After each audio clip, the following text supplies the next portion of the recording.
Board of Governors unanimously approved a plan of expansion that will bring a National Hockey League team to Seattle.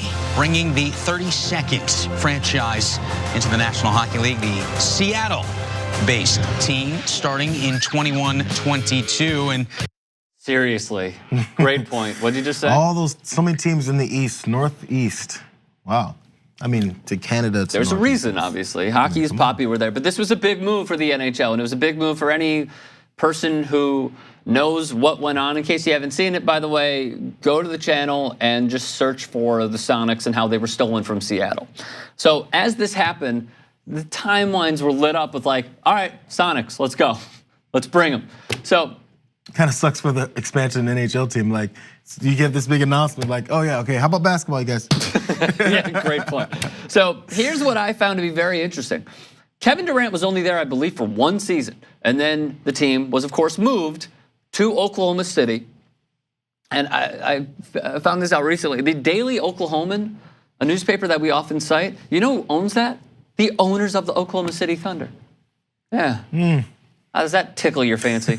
So Kevin Durant played for the Sonics, and here's what he went on the record saying. Golden State Warriors superstar Kevin Durant says he would like to own an NBA team when his playing career is finished. And he admits it would be a great story if the team he ran brought the NBA back to Seattle. Hell yeah, of course I would. No matter if it's Seattle or any team. Just to help young men grow or help men in the next phase of their lives as basketball players, why not? Especially somebody who's gone through it and been through just about everything as an NBA player outside of getting traded. I've been through pretty much everything. I would love to give back to an organization, the knowledge that I've gained, so hell yeah, I'd be interested. It's just the fact that I played there and I get so much love there. More than any city in the league probably. Look, it would be a great story, but it would be a lot of hard work. It won't be easy because it's Seattle. After the press release and the first couple, I mean, he thought about this. First couple of weeks, it's straight to work. I know people want to tie me into Seattle a lot, and I love being a part of that, but I'm not just waiting for that opportunity. And here's the last part. Any opportunity that comes around where I could become part of an ownership group or front office or anywhere, I could just help the team as of right now in my life, I would go for it. But who knows what will happen at the end of my career. Fair point. I think because they're rightfully so desperate to have a franchise return, I don't think that the Seattle Sonics, should be taken from another franchise.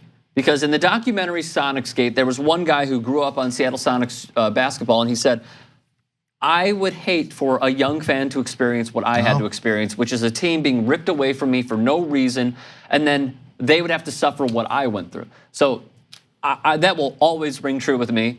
It should be an expansion team, and they should bring the team back to Seattle. I kind of think the only people who would have a problem with this are the kind of folks who took the team in the first place. It's one of those stories, like, it's hard for anyone to go, I can't believe they would send a team back to Seattle. Damn Supersonics. Nobody ever has any nostalgia for that. Like, there's no person who thinks that way. So it's enough of a win-win that it's just a matter of logistics and all that. As Durant, part of what he said was, it'd be hard work and it would have to make sense. Is there one player right now that you think would be like the best owner of a team? Because Kevin Durant threw his hat into the ring. Obviously, LeBron James is going to be one as well. Someone that ends up being like the way that Magic Johnson has been. And people forget that Magic Johnson is not from LA. It's just his entire professional career was centered around LA. In fact, he has his hands in the Dodgers and of course with the Lakers. Like, man's from Michigan, you know? Yeah. So it's one of those things where people are connecting, as he pointed out. Kevin Durant's being connected to Seattle a lot. He's not from Seattle. All right, let me throw one out there. We did a story on him last week. How about Rajon Rondo? As a who? As an owner. Why? I think his meticulous ways of game planning and strategizing could work for any expansion team. Now, would that be in a front office role? Maybe that would be a little bit better, but I could see him being like a minority owner of some team. As long as part of his personality, I remember the meticulous nature of everything he does, like on a game day, right? Yes. Or most any day, really. As long as that doesn't go over so much that it's a control freak thing, you don't let anything else work. Like, I don't know, sorry MJ, but I feel like that's a characteristic of Michael Jordan that sometimes gets in his own way. It's Maybe. He has an approach. It is like if anyone else has another meticulous approach, that's not the right meticulous approach, and then you start butting heads and things don't get done. I can't say. I don't know what his priorities are, but like, to keep Kemba in Charlotte obviously must be one. All right, so let us know your Charlotte's thoughts. looking really good. They are, because of Kemba. That's why. Let us know your thoughts. YouTube.com/TYT Sports. Do you guys want full TYT episodes? Yeah! So download YouTube TV and get a 7-day free week trial.